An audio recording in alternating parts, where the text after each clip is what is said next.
La réalité du Saint-Esprit. Le Saint-Esprit de Dieu est peu connu par les chrétiens parce que plusieurs ne l'ont pas encore revêtu et même pour ceux qui l'ont revêtu, il demeure un mystère. La lecture de ce livre vous permettra de le revêtir, de connaître son langage et de découvrir les mystères cachés de sa personne.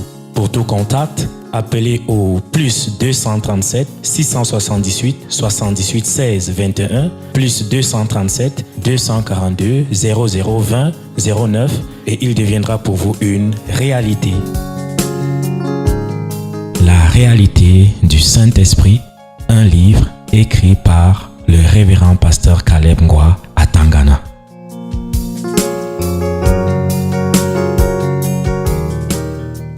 On continue.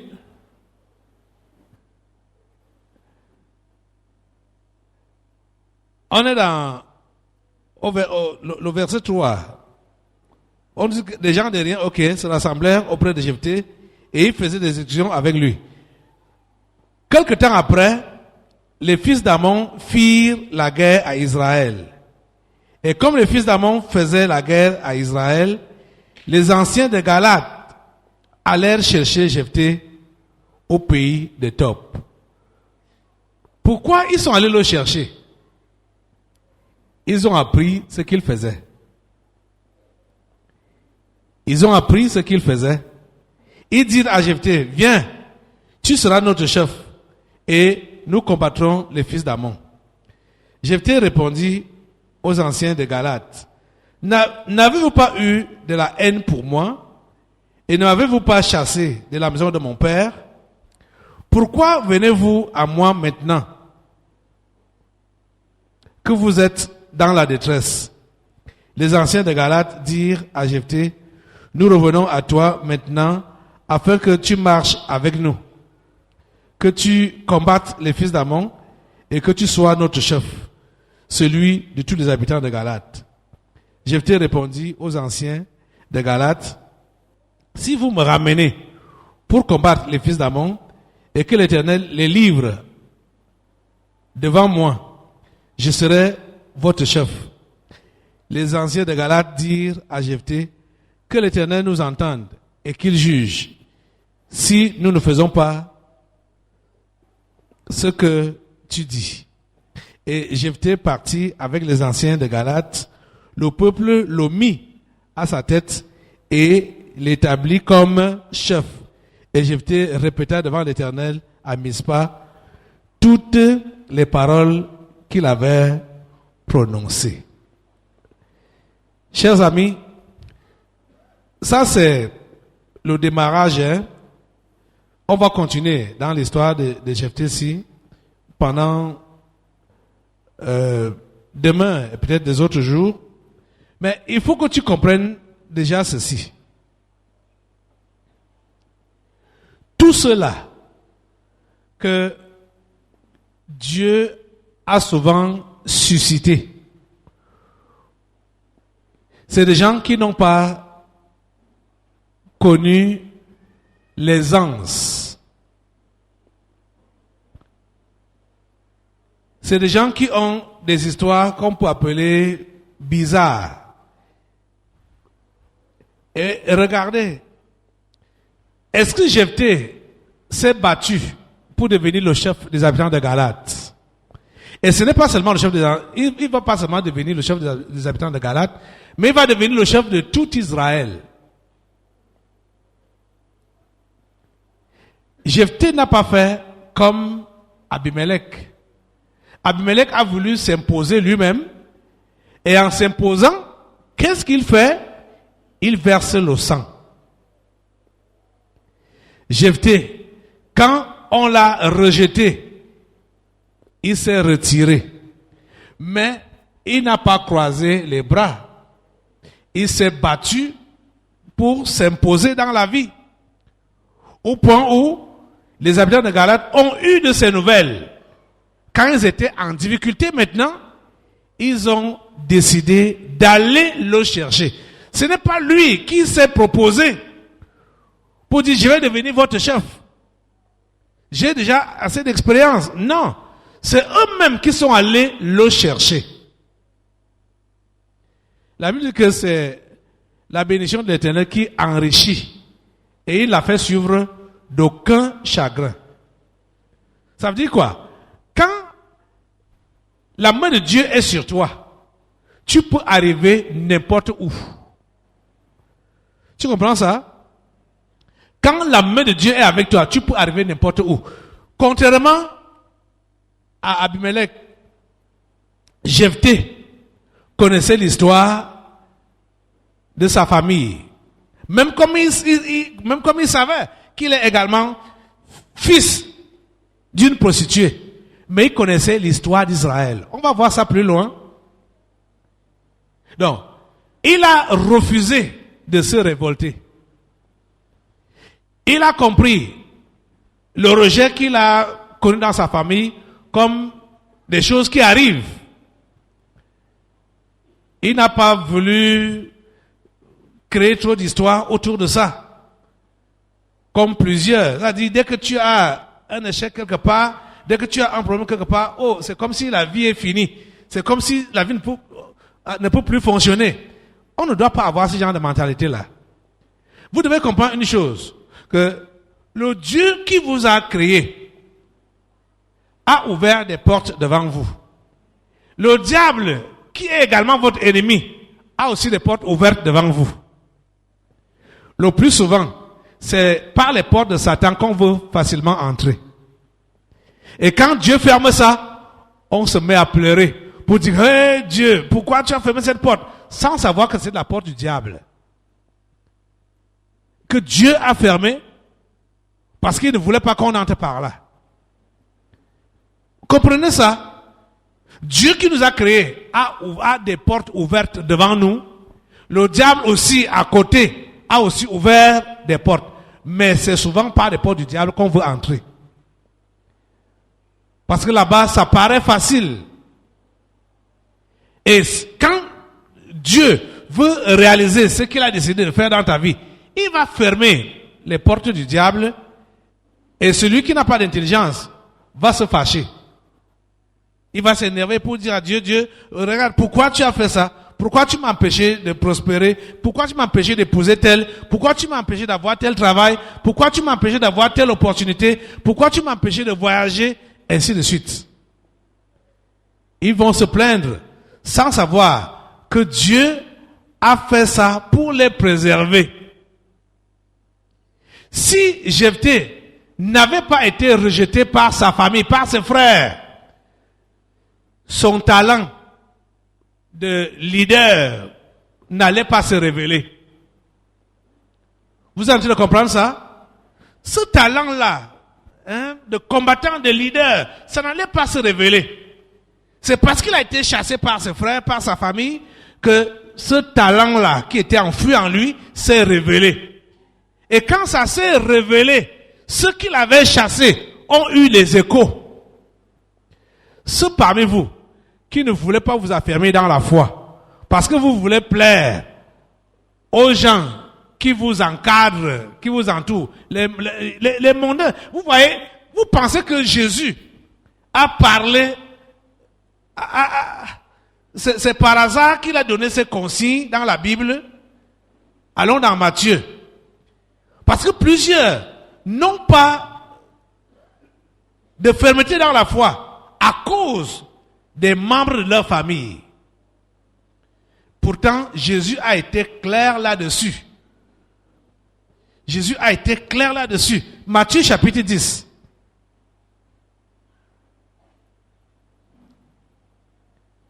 Matthieu chapitre 10. À partir du verset 32. Voici ce que Jésus-Christ dit. C'est pourquoi quiconque me confessera devant les hommes, je le confesserai aussi devant mon Père qui est dans les cieux. Mais quiconque me reniera devant les hommes, je le renierai aussi devant mon Père qui est dans les cieux. Ne croyez pas que je sois venu apporter la paix sur la terre. Je ne suis pas venu apporter la paix, mais l'épée.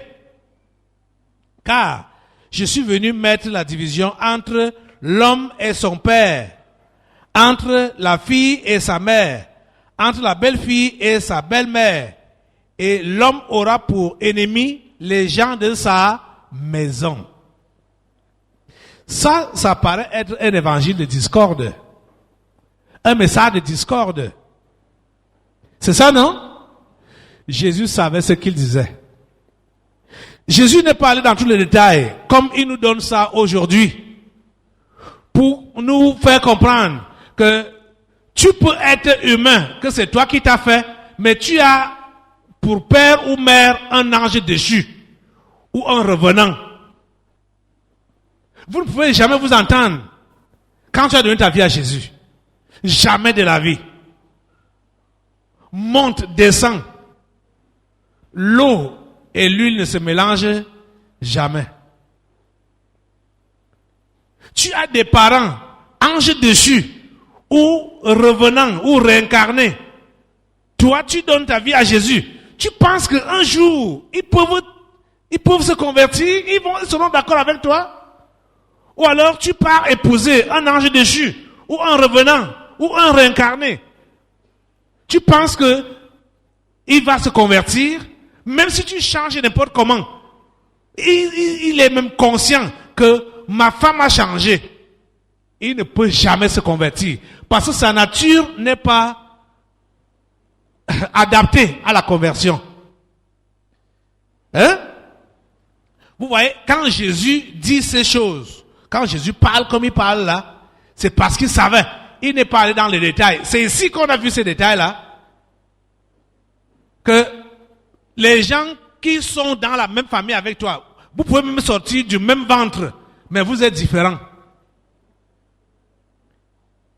Celui qui t'a mis au monde, ou celui-là qui t'a engendré, celui qui t'a accouché, tu sors, Dieu te fait sortir par lui ou par elle, juste pour montrer sa toute puissance.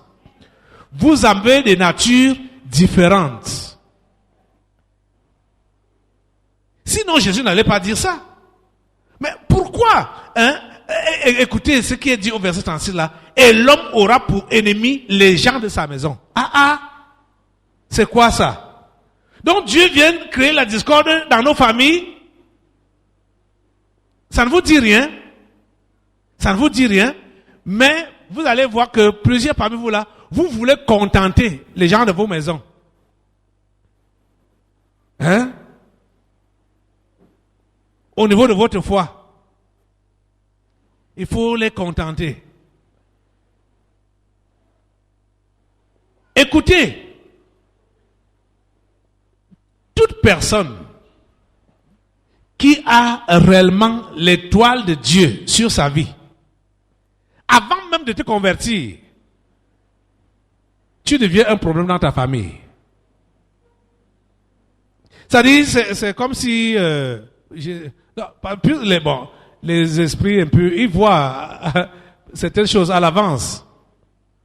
Tu deviens un problème dans ta famille. Parce que l'histoire de rejet, si tu vas connaître ça, on te rejette, on te repousse. C'est-à-dire, c'est comme toi-même, tu te demandes que, mais au fait, c'est comment?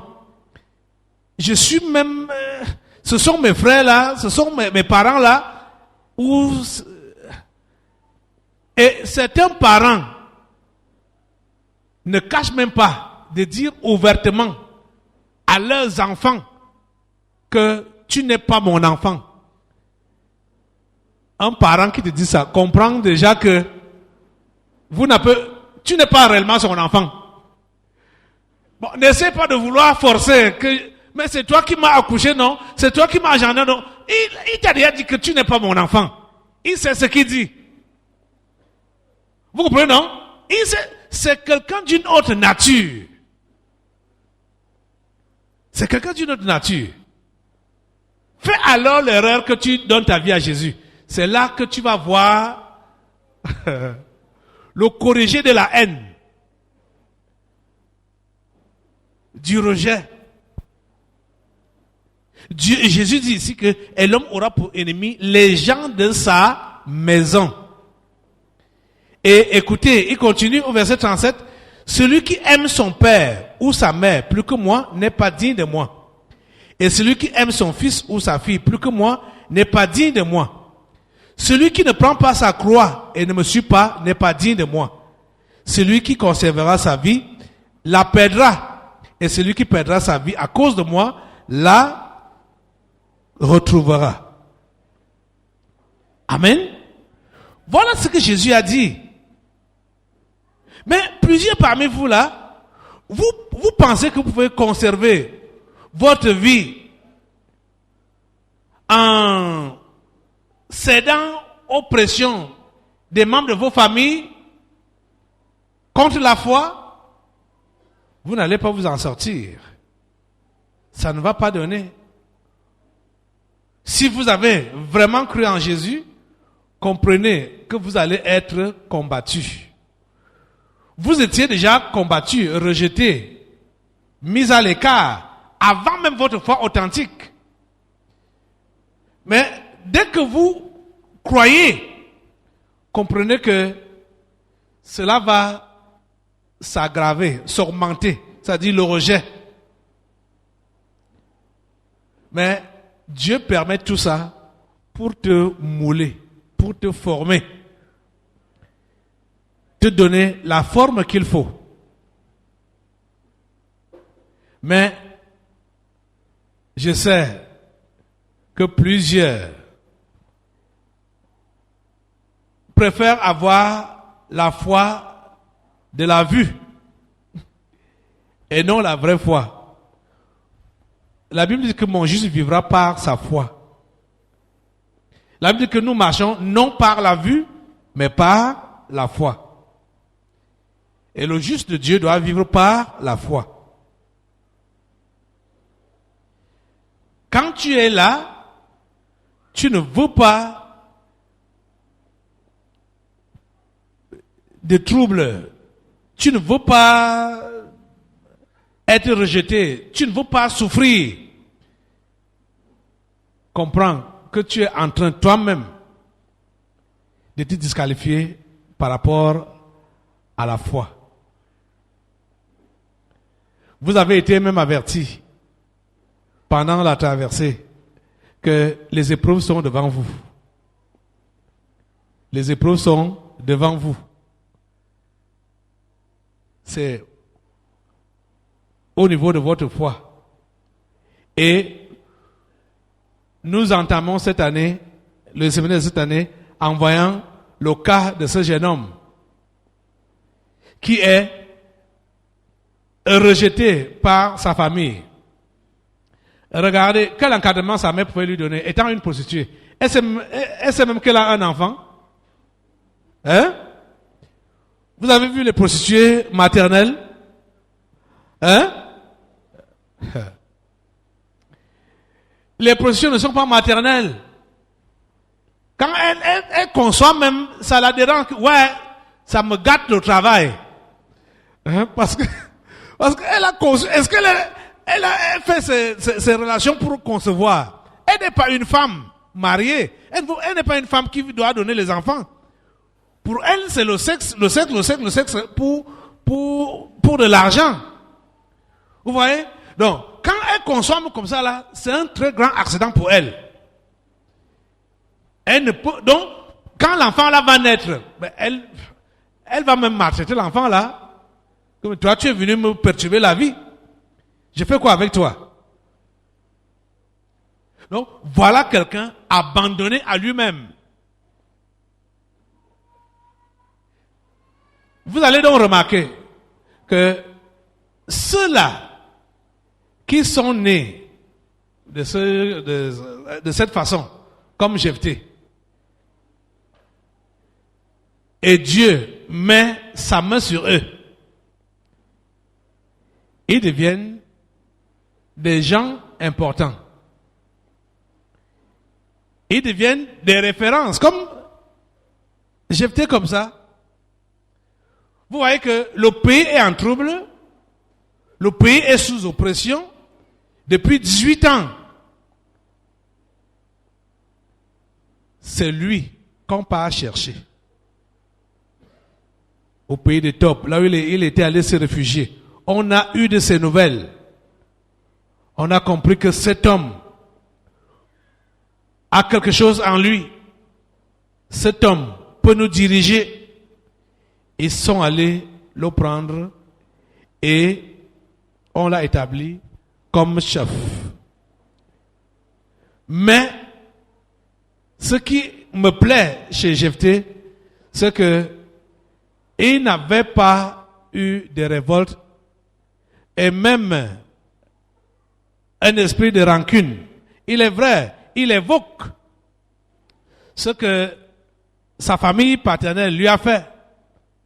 Il évoque ça, mais il passe dessus sans garder rancune.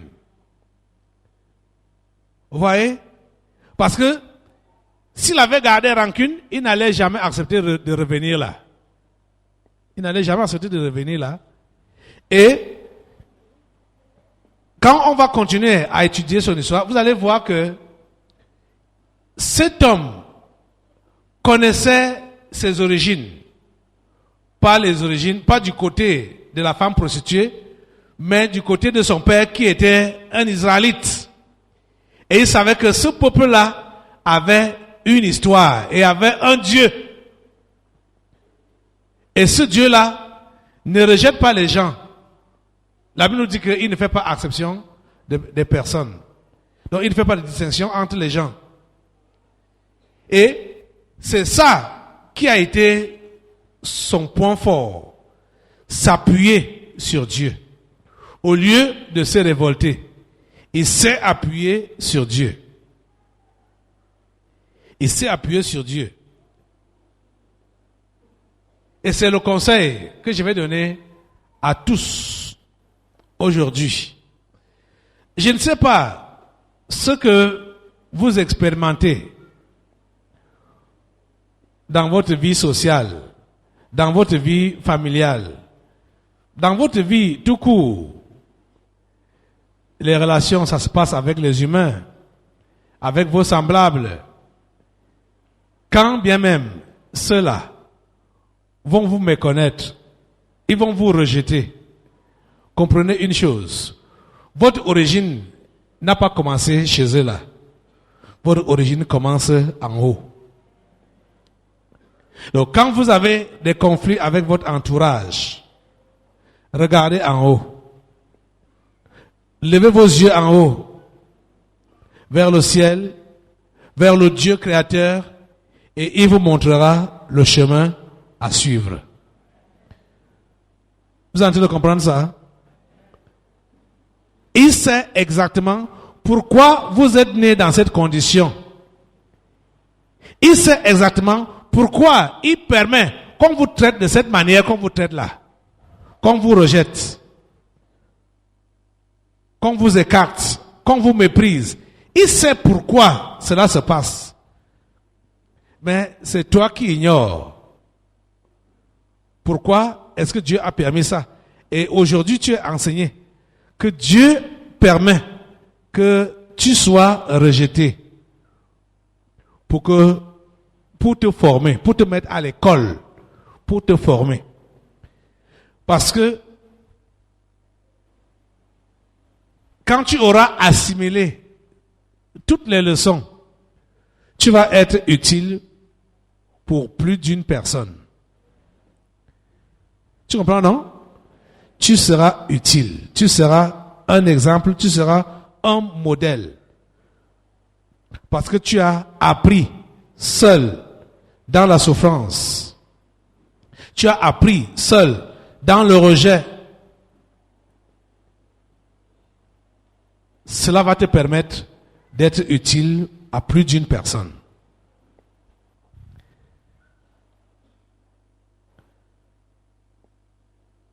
Amen. Amen. On va s'arrêter comme ça aujourd'hui. La réalité du Saint-Esprit. Le Saint-Esprit de Dieu est peu connu par les chrétiens parce que plusieurs ne l'ont pas encore revêtu et même pour ceux qui l'ont revêtu, il demeure un mystère. La lecture de ce livre vous permettra de le revêtir, de connaître son langage et de découvrir les mystères cachés de sa personne.